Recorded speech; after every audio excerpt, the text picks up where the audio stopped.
We recently bought a little trailer and a tandem for Marta and a trailer for the twins. So we go with the bikes and we carry them around and we go all over, Boston and nearby. So that's something that we do. That is so cute. Hi, and welcome to another episode of Tea with Teachers. I'm Talia Khan, and I'm here today with Professor Pablo Jarillo Herrero. Welcome, Pablo. Thank you very much. So I know that you are the housemaster of Next House. Yeah. And you live there with your wife and your 3 young kids. How do you like being housemaster of Next House? It's great. It's great.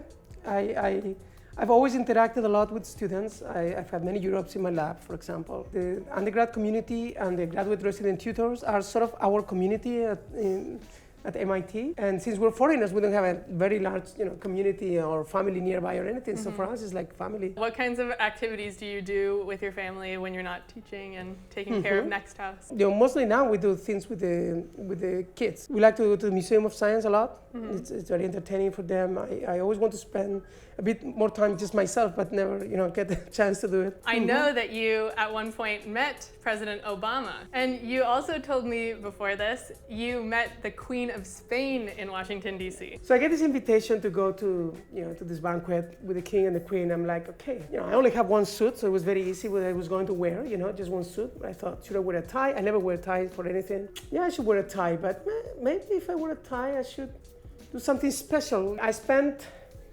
a number of hours I don't want to disclose, practicing and rehearsing how to do this tie knot because it's complicated, So I'm there with my tie knot, walking around. This is a meeting of scientists, so 100 people, nobody notices. And then I get to meet the queen. So I'm there, I meet the queen, and she looks at me and says, what a cool tie knot. I'm like, yeah, totally worth it. That's so great. Now I'm going to ask you a bunch of rapid fire, more fun, they're more fun questions, don't worry. I'll see if I can do, my brain will probably collapse, but yeah, okay. If you had a warning label, what would it say? Warning label? Yes. Physicist? I don't know. Warning, you're approaching a physicist. Given the choice of anyone in the world, dead or alive, who would you want to have as a dinner guest? Harrison Ford, I would like to have dinner with. Interesting. Why? There are plenty other. Indiana Jones is my favorite, movie trilogy, so yeah. Is there anything that you've dreamed of doing for a long time but haven't yet done? I started learning piano when I was in grad school. Man, we were too busy when you're in grad school, so I didn't, I could barely play any.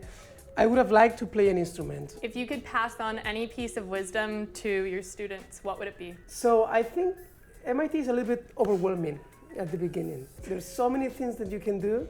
It's great because you can do so many things, but then you could go on the website, see how many things you can do. After 45 minutes, you are like, oh, I'm overwhelmed. I'm gonna go and sleep. I learned that it's good to dose yourself, not try to do everything at once. And I think that that's important, to be able to take it slowly, take it easy, get adjusted to the place. Thank you for watching this week's episode of Tea with Teachers. If you like what you saw, subscribe and watch more videos here. Follow us on social media here. If you have suggestions for questions or professors, let us know down in the comments below. Have a great week.